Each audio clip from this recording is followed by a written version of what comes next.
super omne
Passio Domini nostri Iesu Christi, secundum Ioannem, in illo tempore, egressus est Iesus cum discipuli suis transtorrentem cedro,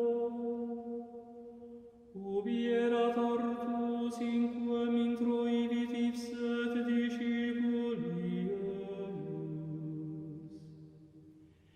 Sciebat autem et Iudas qui tradebat eum locum, quia frequenter Iesus convenerat illuc cum discipuli suis.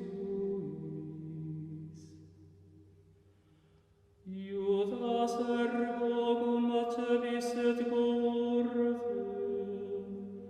et a pontificibus et Phariseis ministros, venit illuc cum laternis et facibus et armis. Iesus itaque sciens omnia quo ventura erant suberenum,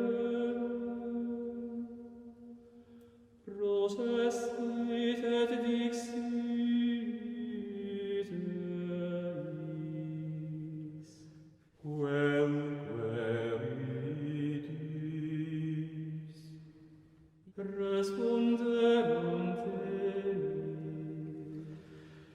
Iesum Nazarenum, dicit eis Iesus, egus sum. Stabat autem et Iudas qui tradebat eum cum ipsis, ut ergo dixit eis ego sum, abierunt retrorsum et cesiderunt in terra. Iterum ergo interrogavit Deus, quemque ridis. Illi autem dixerunt, Iesum Nazarenum, respondit Iesus, dixi vobis, qui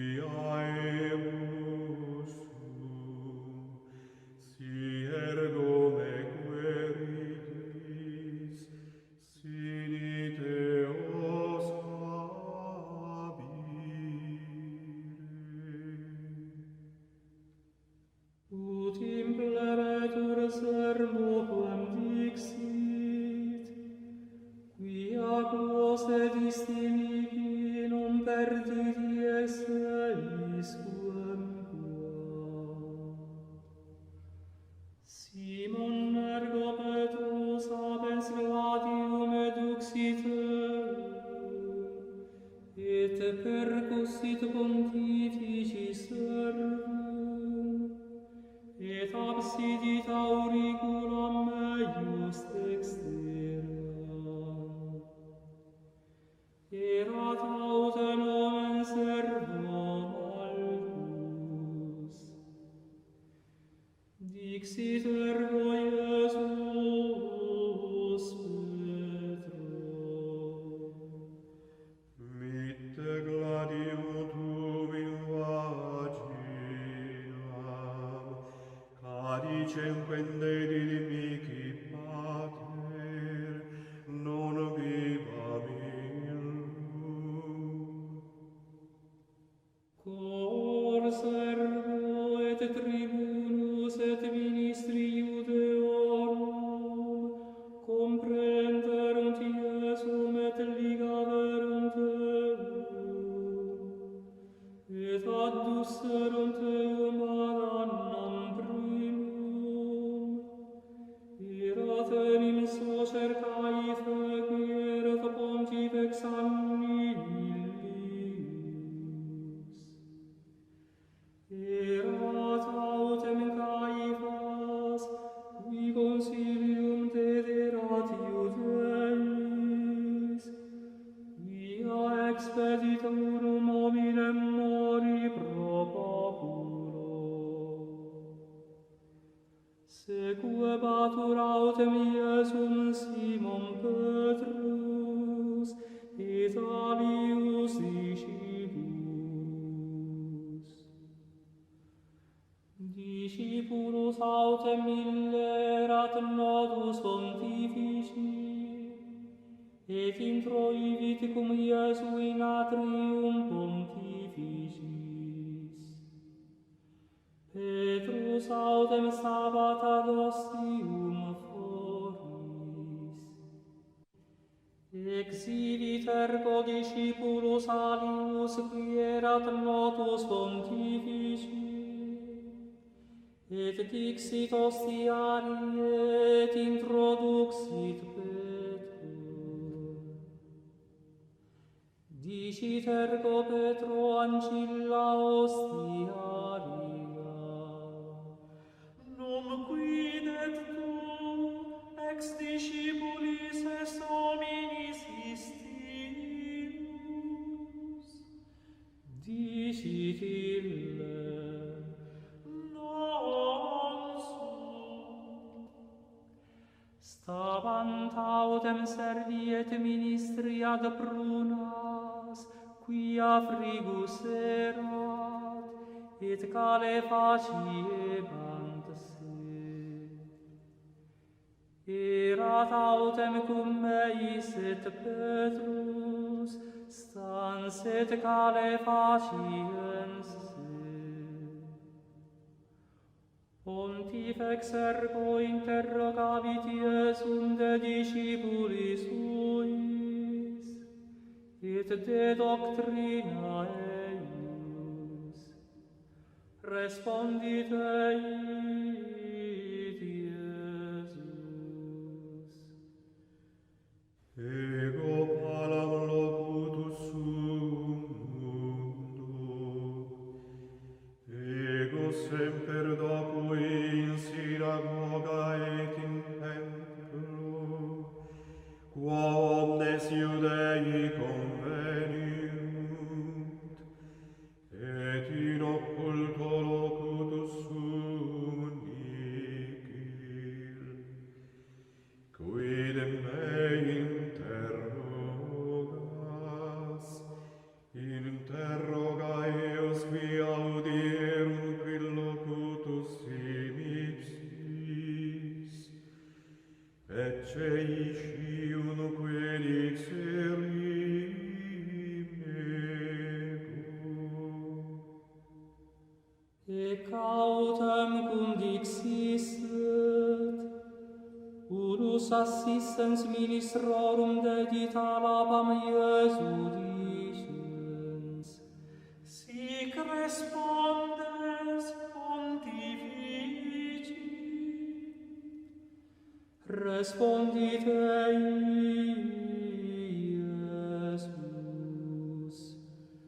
Si mare locutus sum, testimonium peribet Demarum. Si autem bene, quid mercedis. Et misiteum mannas ligatum ad Caefam pontificem. Erat autem Simon Petrus, stans et calefaciens se.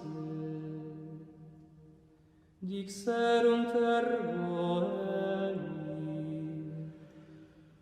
Non quidet tu, ex discipulis eius est. Negavit ille et dixit, non sum. Dicit eiurus ex servis pontificis, cognatus eius cuius absidit Petrus auriculam. Non ego te vidi in orto humilum. Iterum ergo negavit Petrus, et satim gallus cantavit. Adducunt ergo Iesum a Caefaim praetorium. Erat autem mane, et ipsino intraierunt in praetorium tut non contaminarentur, sed ud manducarent Pascha. Exhibit ergo Pilatus ad eos foras, et dixit, quam accusationem affertis, adversus hominem hoc. Responderunt et dixerunt ei, si non esse hic malefactor, non tibi tradivissemus erunt. Dixit ergo eis Pilatus, accipite eum vos, et secundum legem vestram iudicate eum. Dixerunt ergo ei Iudei, nobis non licet interficere quem quam. Ut sermo Iesu impleretur quem dixit, significans qua mortes et moriturus. Introivit ergo iterum in praetorium Pilatus, et vocavit Iesum et dixit ei, tu es rex Iudeorum. Respondit Iesus, Patem et ipso hoc dicis, ad ali dixerunt tibi deme. respondit Pilatus, non quid ego Iudeus sum, gens tua et pontifices tradiderunt enici, quid fecisti? Respondit Iesus. Regnum meum non est de hoc mundo. Si ex hoc mundo esset regnum meum, ministri mei utique decertarent, ut non tradere riudeis. Nunc autem regnum meum non est hic. Dixit itaque Pilatus, ergo rex est tu. Respondit Iesus.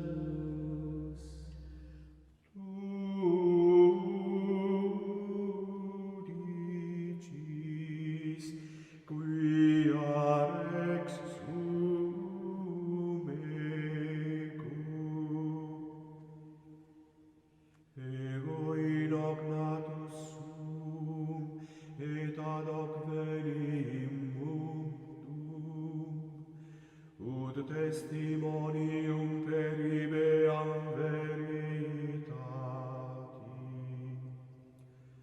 Omnis qui est ex veritate, audit vocem meam. Dicit ei Pilatus, quid est veritas? Et cum hoc dixisset, iterum exhibit ad Iudeos et dicit eis, ego nullam invenio in eo causa, est autem consuetudo vobis, ut unum dimittam vobis in Pascha. Vultis ergo dimittam vobis, regem Iudeorum. Clamaverunt ergo ursum omnes dicentes, non nunc sed Barabba. Erat autem Barabbas latro. Tunc ergo apprendit Pilatus Iesum, et flagellavit. Et milites flectentes coronam de spinis, imposuerunt capiti eius, et veste purpurea circundederunt eum. Et veniebant ad eum, et dicebant, Ave, Rex Iudeorum, et dabant ei alla paz. Exhibit ergo iterum Pilatus foras, et dicit eis, ecce adduco vobis eum foras, ut cognoscatis quia nullam invenio in eo causa. Exhibit ergo Iesus portans coronam spinea, et purpureum vestimentum, et dicit eis, ecce homo. Cum ergo vidis eum pontifices et ministri, clamabant dicentes, Crucifice, crucificerum. Diciteis Pilatus, accipite eum vos et crucificite, ego enim non invenio in eo causa. Responderunt ei Iudei, nos legem habemus, et secundum legem delectori, via Filium Dei se fecit. Cum ergo audisset Pilatus unc sermonem, magis diluit, et ingressus est praetorium iterum, et dixit ad Iesum, unde est tu? Iesus autem responsum non dedit ei, dicit ergo ei Pilatus, mihi non loqueris, nescis quia potestatem habeo crucifigerete, et potestatem habeo dimitterete. Respondit Iesus, Non haberis potestatem adversum meum, nisi tibi datum esse de super. Proptere acrime tradidit tibi, maius peccatum habet. et ex inde querebat Pilatus, dimittere. Iudei autem clamabant dicentes,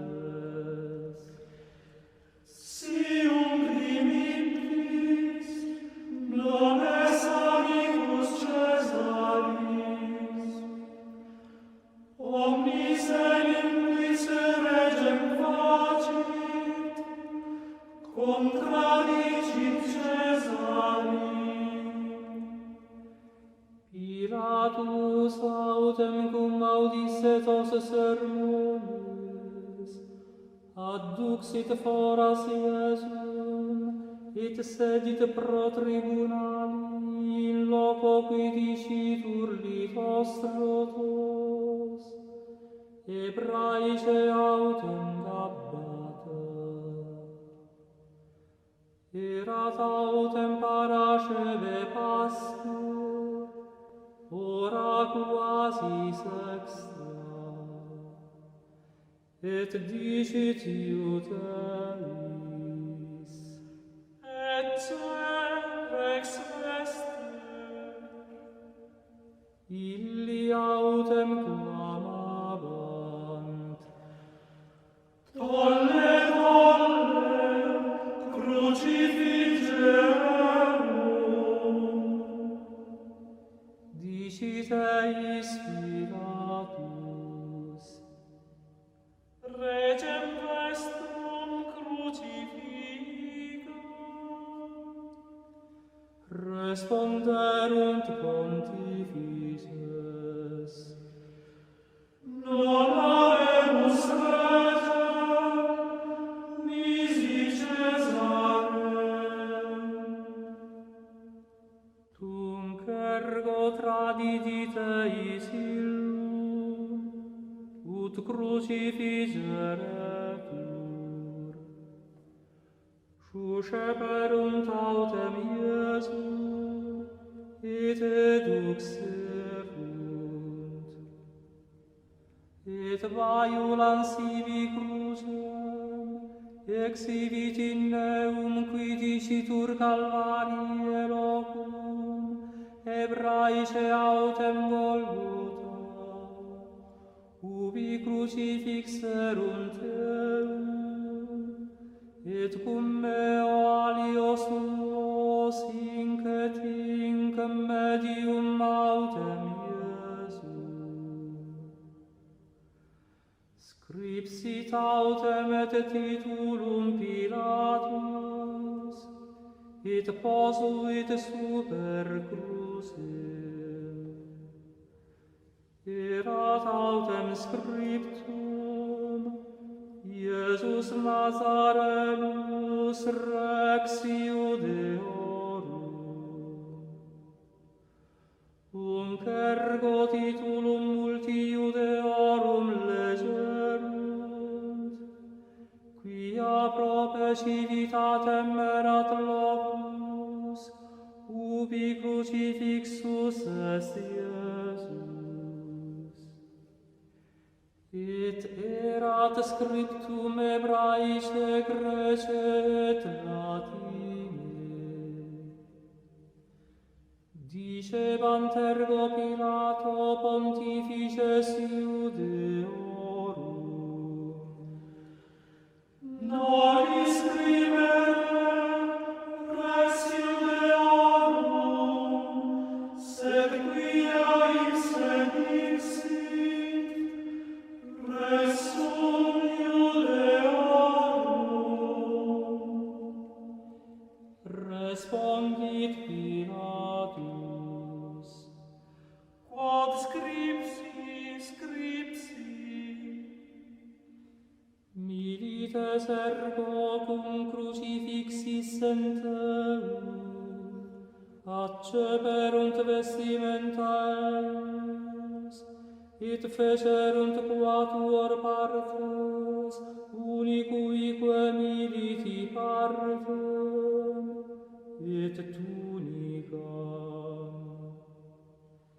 Erat autem tunica inconsutilis, de super contexta per totum.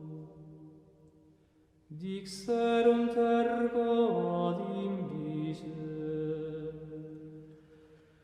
Nos indamus eam, sed sortiamur de illa cuius sit. Ut scriptura impleretur dicens: Partiti sunt vestimenta mea sibi, et in vestem meam miserunt sortem, et milites quidem nec fecerunt. Stabant autem iuxta crucem Iesu, Mater eius et soror matris eius Maria Cleofe, et Maria Magdalene. Cum vidis et ergo Iesus Matrem, et discipulum santem quem diligebat, dicit matris sue: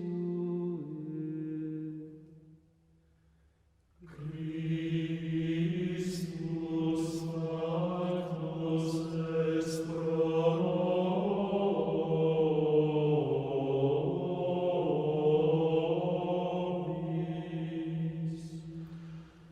Obediens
est Iesus cum discipulis suis transtorrentem cetro.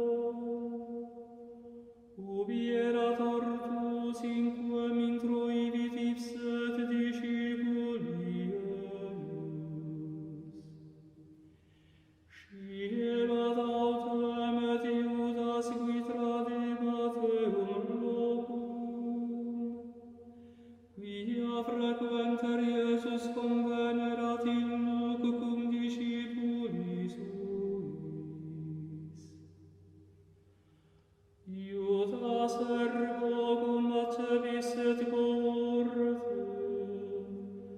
et a pontificibus et Phariseis ministros, venit illuc cum laternis et facibus et armis.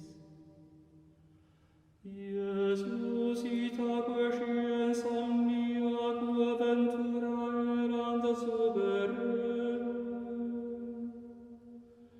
processit et dixit eis. Quem queritis? Responderunt ei: Iesum Nazarenum. Dicit eis Iesus: Egus sum. Stabat autem et Iudas qui tradebat eum cum ipsis. Ut ergo dixit eis ego sum, abierunt retrorsum et cesiderunt in terra. Iterum ergo interrogavit Deus. Quem queritis? Illi autem dixerunt: Iesum Nazarenum. Respondit Iesus: Dixi vobis quia ebus sum, si ergo me queritis, sine Deos habire. Ut impleretur sermo quam dixit, quia quos et istimici non perdit eis quam qua. Simon ergo Petrus habens gladium eduxit et percussit pontifici servum, et absidit auriculam meius dextera. Erat autem nomen servo Malchus. Dixit ergo Iesus Petro: